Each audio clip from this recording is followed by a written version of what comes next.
Coming up this week on the Digital Lifestyle Show 871, Garry's here, and we're going to be talking about what we expect to see at Microsoft's hardware event next week. New Surface devices, hopefully. Maybe we'll be in for a surprise, but we'll talk about that.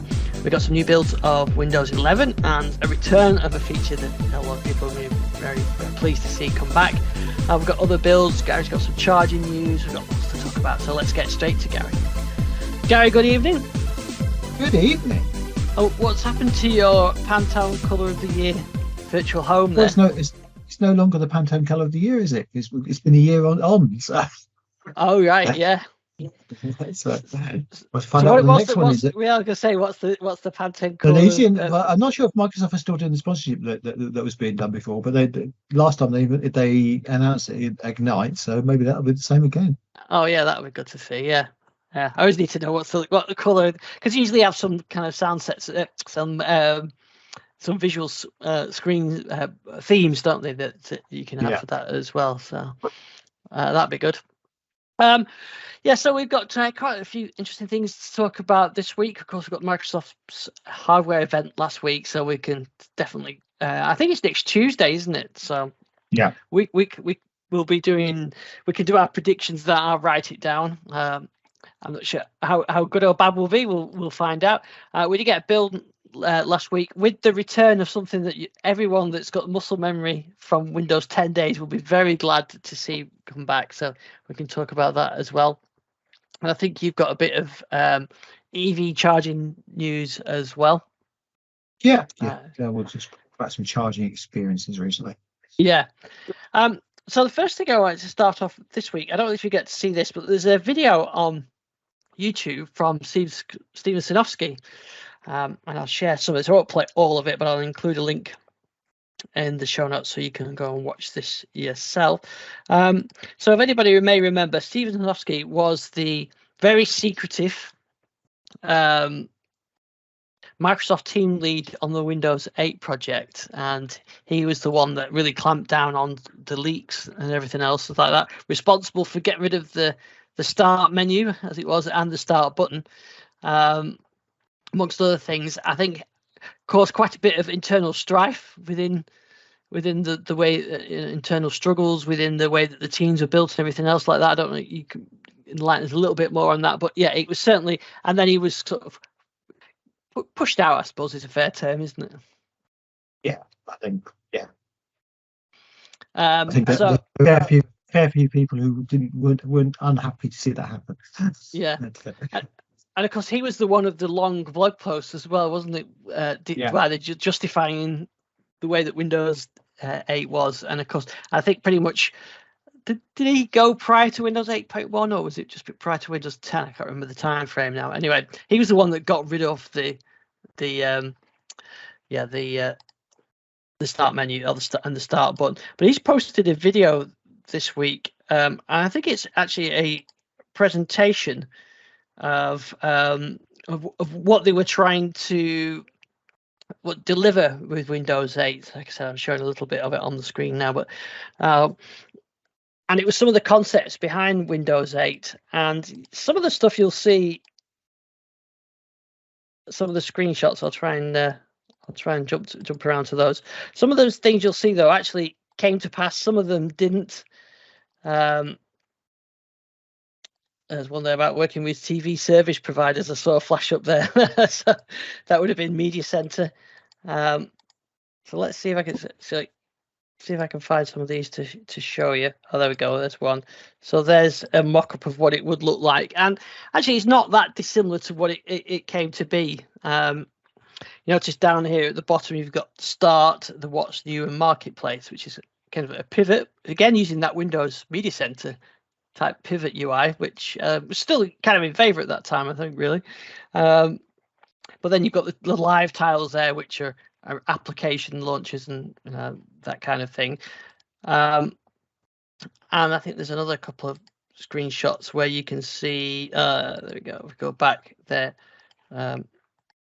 There's a good one with the start button that was there. So actually, the start menu or the start button was going to be there at some point in Windows 8 development. And you can see the taskbar is actually completely transparent. which I actually think looks quite nice for that era. I think I prefer obviously prefer the Windows 10 or the Windows 11 look, but actually don't think it looks that bad for that time, especially considering what we did get in Windows 8, which and that you've got live tiles as a sort of widget panel down the right-hand side, which looks very Vista-esque with the Vista sidebar, but that was there as well. So I quite like that that look.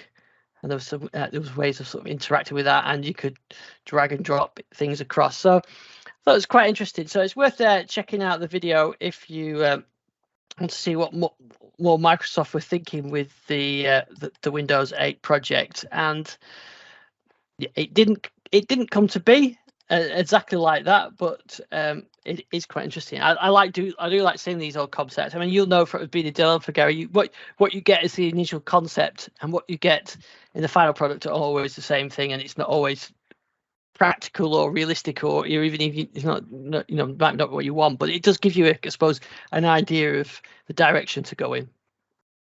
It does, yeah. I'm the founder of the redundant prototyping methodology many years ago, and that kind of leads to what happens with these prototypes, and basically the idea that if you built an architectural prototype of a house potentially, you then have to discuss it with the owner and see that's actually what you want. And the whole point of it is to show you what you might get, and then you can make decisions on what you actually want, the way you actually want to go. So it's really rare that a prototype actually becomes a reality. I mean, it's worse in the car industry, where prototypes are very much, let's show off what we can do to make a splash on the news, and not necessarily anything which could ever potentially get into production because of the regulations and the like. But yeah, I think that's it's interesting to see some of these things, and that looks really good actually. If they'd actually launched that version, they probably would have got a lot of traction. Yes, actually, especially with the start button on there, because that was the thing, wasn't it, that everybody complained about, was that and then they had to bring it back in the end.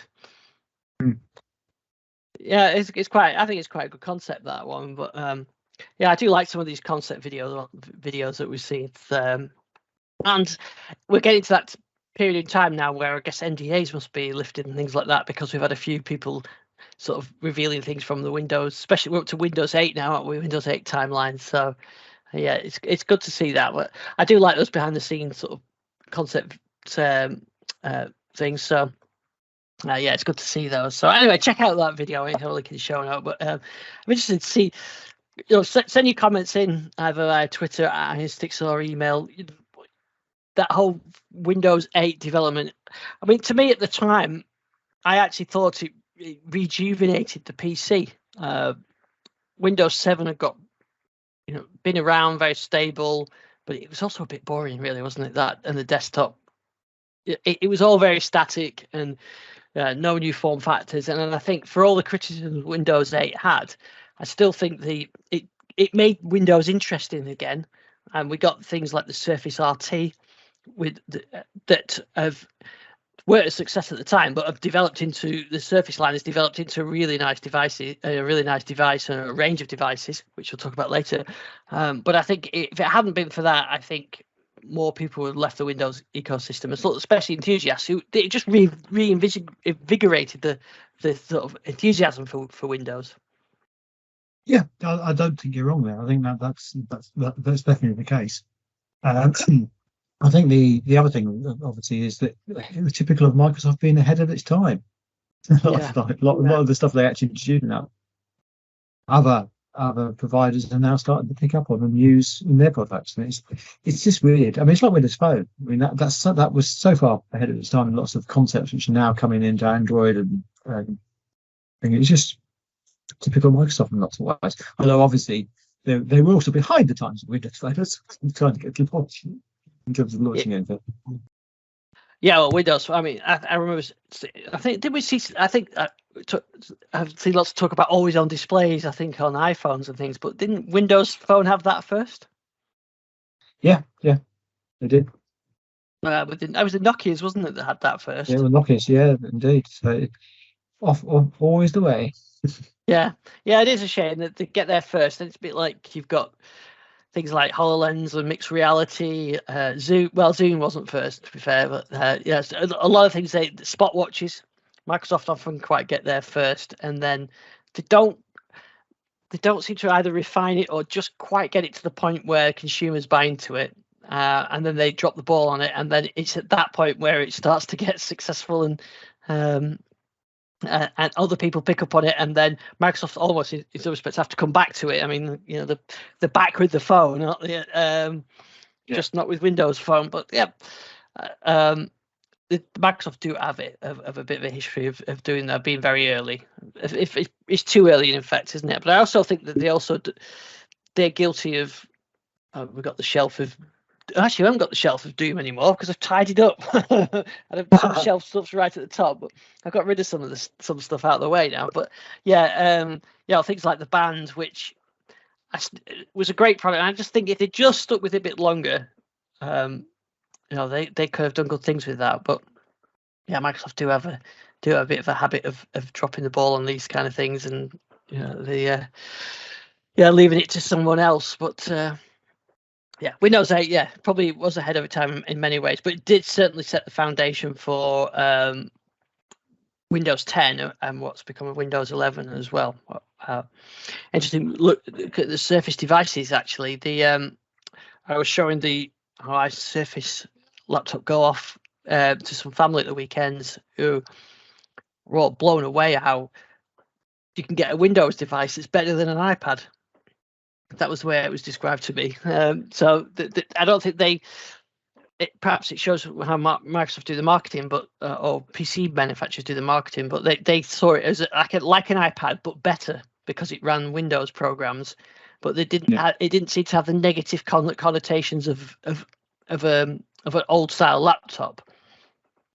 But I was going to say, well, it's just Windows 11. You can get Windows 11 on HP, Dell, whatever. But the Surface brand and I think the look and the feel of that Surface Laptop Go meant that it's perceived as being something slightly as a premium device over standard Windows laptops that you would see in, say, PC World or whatever. So Microsoft's still, I think they've got a bit of education to do still with people that Windows still has a bit of a stigma that people think it takes 15 minutes to boot up.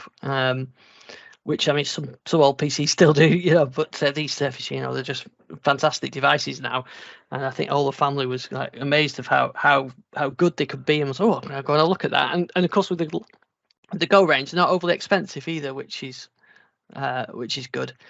But there is a bit of marketing to do around that. I still find it strange that if you go into PC World or Currys as it is now, some of the Currys stores don't carry Surface brands at all. I still find that really strange. Yeah, I've noticed that. That is really weird, I think. Yeah, so they've got a big Microsoft branding. So the one I'm talking about nearest me is Middlebrook near Bolton Wanderers football ground, just north of Bolton. And it's a big retail park, really big Currys, one of the biggest ones around. Loads of Microsoft branding in there. Windows branding, obviously Microsoft put in, and no Surfaces. They've got Dell. Oh no, they've not got Dell. They've got HP, usual suspects, isn't it? HP, and I'm trying to think what other brands are there. Loads of Acer and the usual ones. But then if you go 10 miles down the road to the Trafford Centre, Currys, they've got a massive Surface section in there, and I don't understand why they mix it up like that. Maybe it's down to training, maybe it's down to staff knowledge, or sort of the agreement Microsoft. They've got to have people who actually understand that, because there's usually a Surface guy if you go on one of their stores which has got a Surface selection. It just seems really weird because I somewhat to have a look at a Surface, and I said, well, we can't here. We'll have to go to Manchester to get it. Or I haven't tried the one 10 miles the other direction. That might have a big section, and maybe the ones in Manchester, there's multiple ones in Manchester. So if you go to the city centre, there's a big Currys in there, and they've got a great Surface section in there. There's one in the Trafford Centre, the retail park, a few miles outside. So maybe it's to do with the demographics. I think you've mentioned before that there's sometimes that could be an issue. So they looked at this in the city centre type stores, there's a demographic that buys Surfaces. If you go further out into the sticks, you don't need that. So maybe they look at it like that way. But to me, it just seems a crying shame that you can't just go and see a Surface, a Surface laptop Go in the one down here. You've got to go down there. I mean, it just seems daft, really. And I think Microsoft got to do a bit of work on that. Well, maybe we'll see something coming out of this event next week. Yes, so we've got next Tuesday an event, the Microsoft hardware event. It's not specifically called Surface event. It's just look what we've got next week coming next week. I think it'll be live streamed as well, so you'll be able to watch along. I can't remember the exact time. I think it'd be usually around 4 or 5 o'clock UK time, isn't it? On sort of 8 a.m. Seattle time.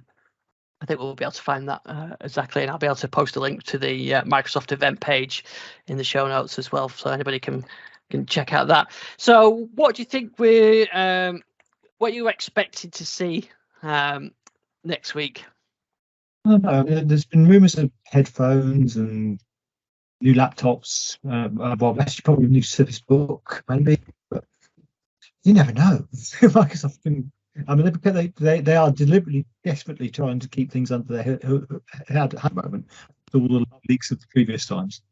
And I know we speculated before that there's been a lot of deliberate leaks, perhaps, on previous events, but this one does seem to be kept reasonably quiet.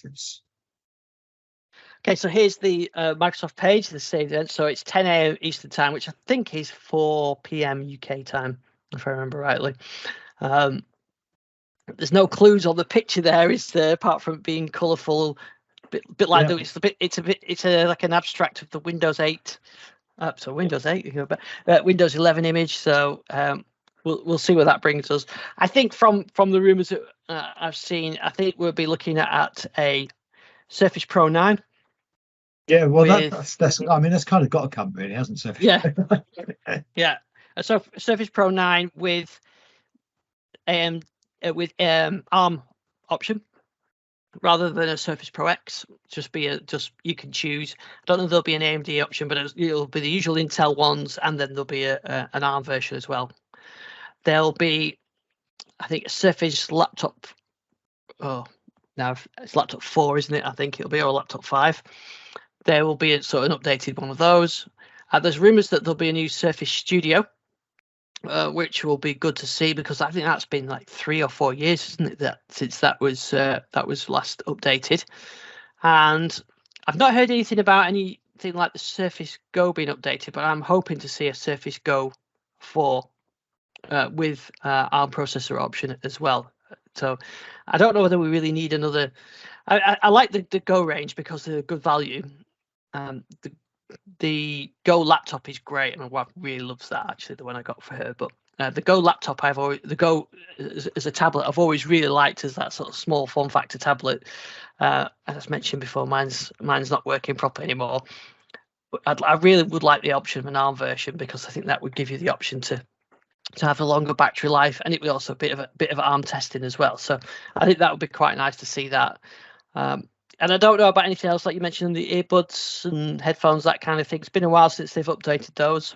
Yeah, I think they're due. I think some form of either headphones, and they're starting to lose market share on that. So yeah, I still use my Surface earbuds every day. I have got this annoying issue. I'm not whether the buds are in my bag now, so I won't be able to show it. But you can catch it on my Twitter feed, where if you go into the Surface app to have a look at the status and how much it's charged and control the volume, that kind of thing, it just says refreshing. And if you've actually got to disconnect the Bluetooth and reconnect it for it to update it. It doesn't always do it, but it's a bit frustrating, especially as quite often I only have one in, or sometimes I'll have two in, and it'll say low battery, and you can quickly see which one needs charging up. But whereas without that, you're not quite sure. So it's a bit annoying. But I do like the earbuds. But again, it's not Microsoft's core market, is it? But it'd be nice to see that. There certainly won't be I might be proven wrong, but I'm pretty sure there won't be a Surface Duo 3. I know Richard asks about that each time we discuss it, but I'm pretty sure we won't see that. We might see a Duo 2 update with Android 12L. It's about that time. We're on the 4th of October now. Usually towards the end of the first week of each month, we get a Surface update. Usually the security updates, but sometimes there's a bit of other stuff in there. So we could see that that would be a good time to release 12L for the Duo, because they could say we're not announcing a new Duo because we're investing in our current device. So that would be one way of spinning it. But yeah, we'll wait and see. I don't know whether we'll see any other hardware like HoloLens type stuff. I think we're pretty safe to say we won't see any HoloLens type devices for now. I wonder if we'd see a third party mixed reality HoloLens stuff, something from Samsung or one of those others, like the other OEMs.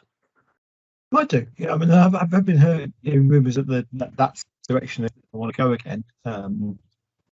Because obviously there's competition out there now. Well, there's competition out there, but there's even in the pro market, there's more competition coming in. So Meta and their stuff they're doing. But yeah, I mean, I don't think. I mean, the HoloLens seems just be stuck on 2 and not going anywhere.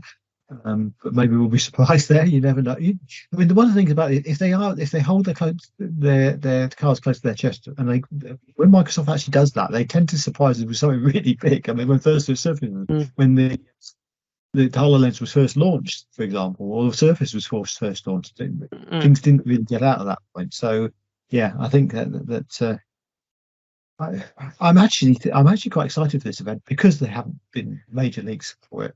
Which tends to make me think they actually really want to keep something secret. Yeah, that'd be great especially as we kind of got an idea of, like, something's inevitable, like the Surface Pro 9 and stuff. So it would be great if there was something that we weren't expecting. That suddenly we'll find out next week. Yeah. I don't not expecting a refresh of the Laptop Studio. I think that was the spring, wasn't it? That was announced, so I think that will probably tick over to next spring before they announce an update to that. Maybe they'll surprise us with a smartwatch, Android smartwatch. Who knows? To go with the Duo, we can't see. But if there's, I'll be very tempted to get an ARM-based Surface Go. Just the tablet bit. I've got a keyboard, so keep keyboard the same. Just have the tablet itself, nice and low powered, long battery life. Use it as a tablet and a bit of other things as well. I quite like the idea of that. But we'll wait and see. So that's next Tuesday. So next Tuesday, hopefully, we should be able to talk about what Microsoft is showing off then, and whether we've placed the pre-orders. I usually say I'm not ordering anything, and then there's something just one thing that I really want. But yeah, I think the laptop, a new Type Go would be nice for that. So I've only got the original one, and I spent ages trying to get it, see if I could get the keyboard to work and mess with drivers and things like that, and it doesn't work in the BIOS, which is all the UEFI stuff. So that's your usual sign that it's some kind of hardware issue rather than software issue. Because whenever I've had the keyboard fail before, it still worked in the if you went, say, into a command prompt from the safe startup and things like that. So not drivers. We'll see next week. We did get a new Windows 11 build last week. I think that it was a Friday release, which is unusual, but not unheard of. And in there we got a return of a feature. A return of I would say a return of a feature that we've all really missed. So I think I've got that on. I can share that on my virtual machine. So I got it installed last week. There's still quite a lot of things that Microsoft are doing the old A/B testing on, and it gets really frustrating because each time I seem to get less and less of these devices. I think my machine's coming on. But what we have got is the right click on the taskbar. No, it's not coming on now. Right click on the taskbar to bring up Task Manager. Yeah, I missed that. I've missed that so much in Windows. Yeah, this muscle memory, as you rightly say, it's just yeah. And I know you could, and I've actually kind of got used to it by right-clicking the start button, or thanks to the 20 people that told me this keyboard shortcut on Twitter. But I actually really like the I just got, it's a muscle memory thing, isn't it? You just get used to right clicking and selecting Task Manager, and there it is. But anyway, it's good to know it's back. Oh, I think I'm going to share my screen now. Yeah, so I'll show you that in a minute. But it's good to see that that's back.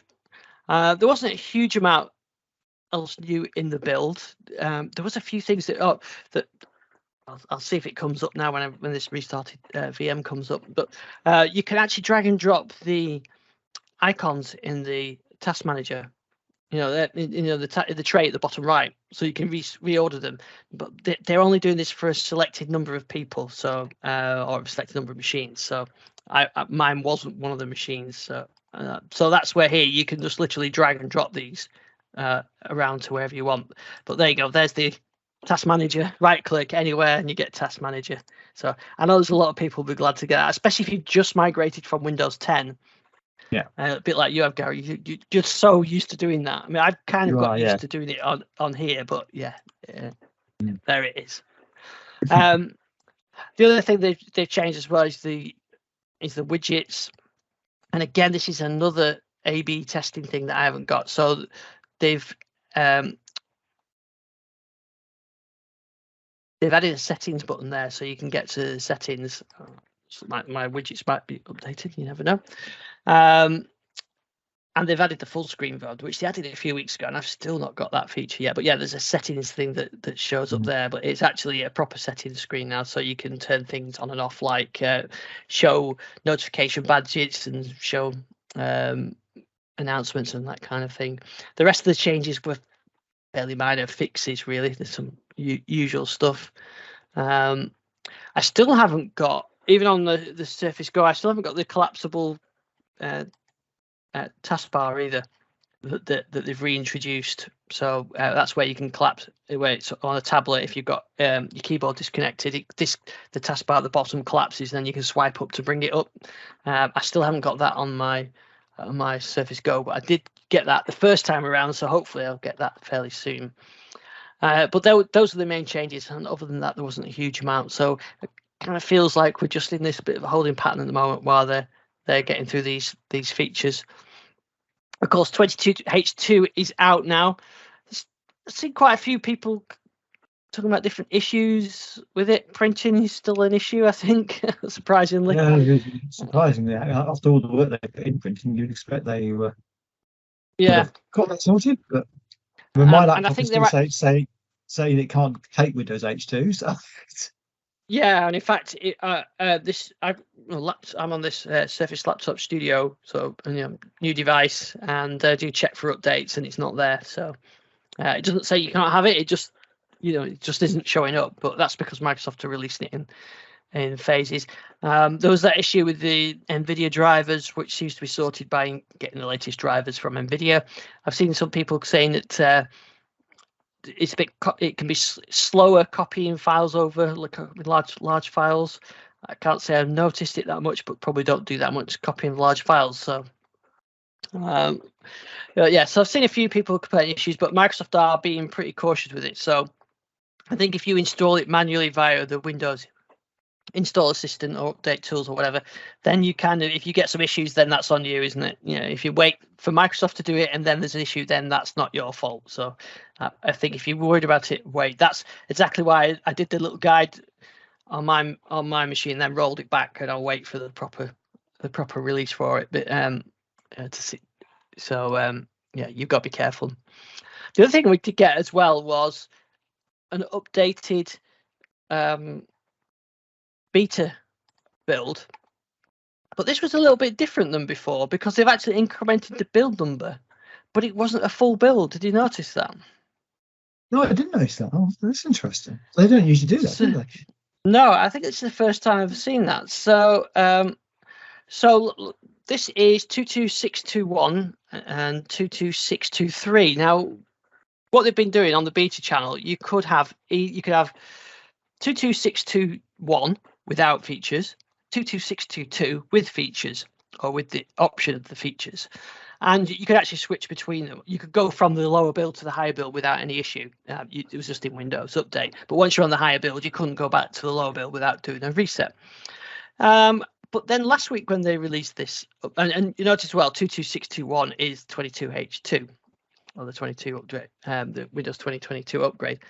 So last week, what they did, they released a dot patch, the usual thing, KB, that takes it to .730 for a 22621. But if you're on 22622, they incremented the build number to 22623 via a servicing install. And now I've got the screenshot here off my machine, which showed it there as though it was going to do a full build, but it didn't do a full build as you've done with, say, the dev channel ones, where it's the full 4 gig build and builds it, and then downloads it and then installs it, then does a reboot and then does the full thing. It was a fairly short update, a bit of a patch, and one reboot, and it brought that down. So they incremented the build number without changing the build somehow. It's quite Microsoft decided to saying they're doing it through their servicing upgrade system. But interesting, you get in the dev channel, you don't get the tablet features unless you're in a small group of testers. But on the beta channel, you do get it. Yeah, well, they're on a white, but I haven't got a device on the beta channel that's running tablet either. So the Hyper-V doesn't really think it's a tablet with my Surface Laptop Studio. So and on my Surface Go is the dev channel one. So I haven't been able to test that. But and then there's some fixes and things like that as well. So yeah, interesting that they're doing these things. Are a lot more fluid now around builds and build numbers and channels and things like that. And I presume they're pushing the tablet feature through to this beta channel with the chance that gets released alongside the tab browsing, which is supposed to come this month, isn't it? That update for the 22H2. So, or maybe they're just testing the beta channel. It'll sit there and then they'll release this, in 2 months' time as a new feature. I think things aren't as straightforward as they used to be now. No, it's very confusing. Yeah. So in the past it was in dev, then it went to beta, and then it went into release. Now these features ebb and flow, don't they? They're on, they're off. They're in one, they're not in the other. They're going to go into live at some point. So you could well see that tablet feature in one of the new builds. It maybe would be along with tabbed File Explorer, the new tablet features could be in a new tablet that comes out. Maybe a ARM-based foldable tablet. What was it called? The Neo. Yeah. Maybe we're going to see the Neo. We haven't mentioned that. Maybe we're going to see the Neo.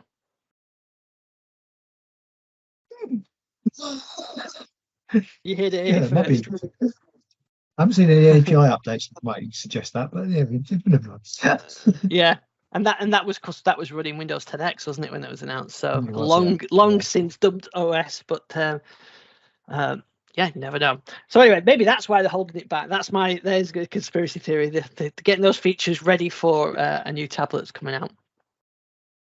If I did release one of those, I could sit and look at it while I was charging my car, couldn't I? Yes, you could. Yeah. So how's your charging of your car going? You can charge it from your car, can't you? Yeah, I could charge it from my car because I could charge it even when I'm not charging. Yeah, because I've got a vehicle to load. But interesting enough, on the charging front, I've mentioned on the show before that when coming to motorway services, I've tended to avoid welcome break services because they haven't been updated, and the good service seem to be having difficulty getting upgrades into those services. They eventually did get them in, but even so, they've only got 1 or 2 charges there, and that's now becoming very obvious why that's the case. Because Welcome Break have a relationship. I think they may be owned by Apple Green, who are one of the big fuel suppliers. Well, actually, that's not those suppliers, but service station owners, I guess is probably a better way. But they've launched their own Apple Green electric brand.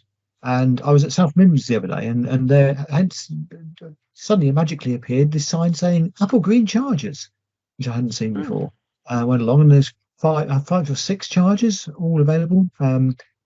Reasonable at today's rates anyway, fairly reasonable price per kilowatt hour.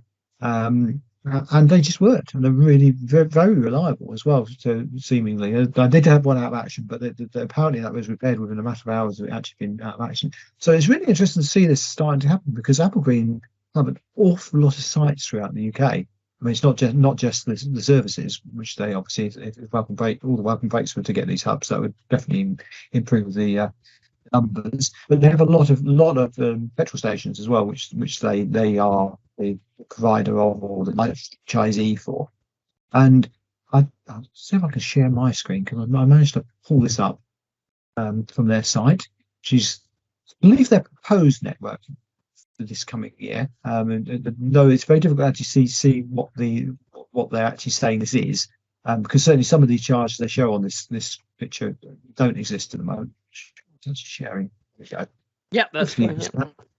So you can see that they've got quite a plan for expansion. I mean, unfortunately, it doesn't fill in some of the gaps which everybody always points out when you start looking at charging. But in certain areas, I mean, certainly around my area, there's a lot of these charges, which will be very interesting to see how that works, and whether that competition will help. But it'd be great if you just, when you go along the motorways or whatever, any service you pulled into, you'd have a choice of chargers and a hub rather than one or two. That would make a big difference, because they are getting full. I mean, when I was at the Welcome Break at South Wimms, which is the one I happened to find these at, there were people queuing to get on those chargers, and it has become that now that we're starting to see the number of chargers hasn't kept up with the number of cars on the road, and that's an economic thing. It's very difficult to justify the expansion of these networks, and it's chicken and egg. You need the cars on the road to get funding for the expansion of the networks. And that's obviously what's happening now, because you've got these big players like Apple Green, MFG, who are the other one I've mentioned before, coming in and actually starting to put their charges in. What will be interesting to see is if any of the supermarkets follow suit and with their have forecourts. I mean, the Asdas of this world, which are actually now owned by a service station group, who have put a few charges in a few places, although they don't seem to be quite so pro doing it as people like MFG and Apple Green have been. But it will be interesting to see that if we start getting that in, say, Tesco's and Sainsbury's. I know some Tesco's and Sainsbury's have their own charges anyway. And that's another story. I've seen the Tesla ones as well. So is it Tesco's that have done it with Tesla now? Yeah, they've got one too as well. Yeah. I mean, one of the things which is happening a lot actually with chargers, and it's causing some consternation, and I can't see why it's happening, is that a lot of the cheaper chargers, the Type 2 slow chargers, which are at these supermarkets, that are being hogged by delivery van drivers, because a lot of the delivery van vans who have been told to convert to electric, and that's great. I mean, because deliveries are quite a big contributor to all the stuff we want to avoid contributing to. They have been told they are all franchisees. They own their vans, they drive the vans, so they get paid for each delivery they make. They don't get paid for their fuel, even if they're running a petrol van. So they are left to their own devices to charge. So charges at their depots. They take their vans home overnight. So a lot of them are, there's a free charger down at my local supermarket. I'll plug it in, just as any car driver might do that. The only problem is they're tending to abandon their vans on the chargers and leave them. So virtually, I go around Peterborough now. Virtually every charger in Peterborough has got usually a DPD van sitting on it, and this is only going to get worse. But the offset to that is that there's a lot of usage being used by these vans now. A lot of charging, which wasn't happening before. So a lot of the manufacturers, the transport operators, are suddenly getting revenue for these chargers, which they won't get before. So there was a lot of times when chargers were used sporadically. It had to be said. There was, I think, one stat I heard was around about a 20% take-up time on most chargers, whereas that must be getting much higher now with all these vans sitting on there. Now, the only problem with that is obviously that if they've been abandoned, they may be fully charged, but not actually drawing power, which would not be good. But that needs some parking enforcement. That's happening. But hopefully that will actually encourage these charge point operators to say, oh yeah, we can afford now to install some more chargers, because we're getting take up on these vans, especially in city areas. I mean, it's less of an issue at services now. You don't tend to get vans sitting there because it'd be a long way away from where they want to deliver to. But yeah, it's an interesting thing which is happening at the moment. Yeah, and it's just that balance, isn't it, between enough devices or enough cars out there to warrant much market for the chargers, but also enough chargers out there to make it so that you can charge up conveniently without it being an issue. Just while I'm on this map, one other thing I wanted to just, if I could put it across, because this has actually been my friend in Southern Ireland have really complained about the lack of EV chargers, and this looks like a really interesting expansion for them. Yeah, there's a lot of them there, isn't there? Yeah. Yeah, so hopefully that's going to come through, and this is a genuine map of what they propose to have. But yeah, it's an interesting map.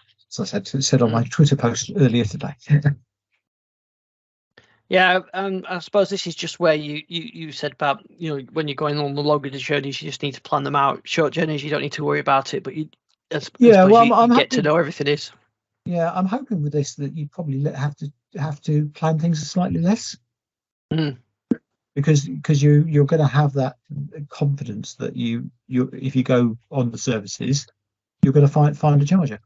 And any services you stop at is going to have a charging hub. And if there's enough of those out, that will spread the load more than it is currently. I mean, at the moment, there's only a few services which have got big hubs. Most of them only got 1 or 2 chargers. Once you start getting hubs in everywhere, that does spread the load on the services. Not everybody will try and stop on the one plan groups and try to stop on the one charger area. So yeah, just hope they can maintain them. I mean, I think that's the one advantage Apple Green and people like MG have got, that they have a very large maintenance fleet already for their petrol and gas and diesel stations. And in many ways, EV chargers are a lot simpler to maintain if you've got the people to maintain them. So. And it does seem that they do respond very quickly when they go offline. So I don't know. And they must have pretty good monitoring. I suppose the high footfall ones like the motorway services, the M6 services, however, the Welcome Break's the one not that far from me on the M6. They have such a high turnover of people coming in and out on that you pretty much guaranteed these chargers are going to stay active, because as soon as one goes offline there, it's going to have attention on it straight away, rather than some quiet rural location. I suspect that may be the case if it's actually owned by the services, which I think Apple Green are in most of these cases. The same company owns the services, and I suspect they will actually take some action. I think there has been use. I mean, Rugby, which is one of the biggest charging hubs in the UK, has had around about 50% of its chargers out of use for the last few weeks. And I know that a lot of that is down to the fact that that's a hub which was installed prior to GridServe taking over the electric highway, and it's not part of their normal infrastructure, so they don't get notified of issues. So I think that's part of the issue bit there. But as you say, I mean, if it's actually owned by the services, they should be getting notified by their own staff. There's problems, people will report that. You just think they'd actually get someone to just check it out once in a while. Yeah, so I think really it's a really interesting thing that's happening here. And I think some of the big players get into the market. Some of the smaller players may struggle, and I could see some takeovers in the market fairly. Yeah, that always happens, doesn't it? As the market matures. Yeah, I mean, we're already seeing some of the oldest stuff disappear. Milton Keynes used to be the place to get a charge. I mean, everywhere were chargers, and a lot of those have been removed in recent weeks because the technology is now too old. It's been failing, hasn't been maintained. Certainly ones which were put in coalition with the councils seem to be disappearing, and the signs up saying they will be replaced, but there's no sort of time scale as to when they will be replaced and what they will be replaced with. So yeah, that's an interesting issue. I think, I mean, people talk about range anxiety, but I've never had range anxiety in my cars, even when we had this short range MG ZS, which we were using. Never had range anxiety with those, but I did have charger anxiety. If I could have always told that every charger I turned up at was going to work, I would never have. You never worry about driving an electric car. You could have I mean, you quite easily could have a 70-80 mile range battery if you could guarantee every charger will work. Yeah, with some of the faster charging technology you've got nowadays. So yeah, I think that's something which I think does need addressing. And I know the government's on this. The white papers was out ages ago. Don't think that's been affected by the change of leadership I think that's still happening. So there's a going to be regulation in place to restrict what the charging process can do, what sort of level of uptime they have to provide. So yeah, interesting. See how it goes. And where's the best place to follow you then to get this info that you've got? You can always find me on Twitter at Garry WMA, and yeah, I'll be tweeting away when I see. Yeah, excellent. And now with extra drone footage. Now with extra footage, well, I've actually got too much drone footage lately, but I've got some really nice shots of my cars next car video. Yeah, that's pretty good. Great. Well, I think that's just about everything we had for this week. Richie wasn't with us, but he should be back next week. And next week we'll be able to talk about the Surface event and find out what's going on there. Maybe some surprises that we can throw up. Like I mentioned earlier, it'd be great to get some email. We've not had it for a while, so you can email me, ian@thedigital.com, or you can get me on Twitter @isdixon. It would be good to get some emails in again. Right. Well, I shall go and check for updates on my Surface laptop, my Surface Studio, see if I've got the 22H2 update, and we'll see you next week. Yes.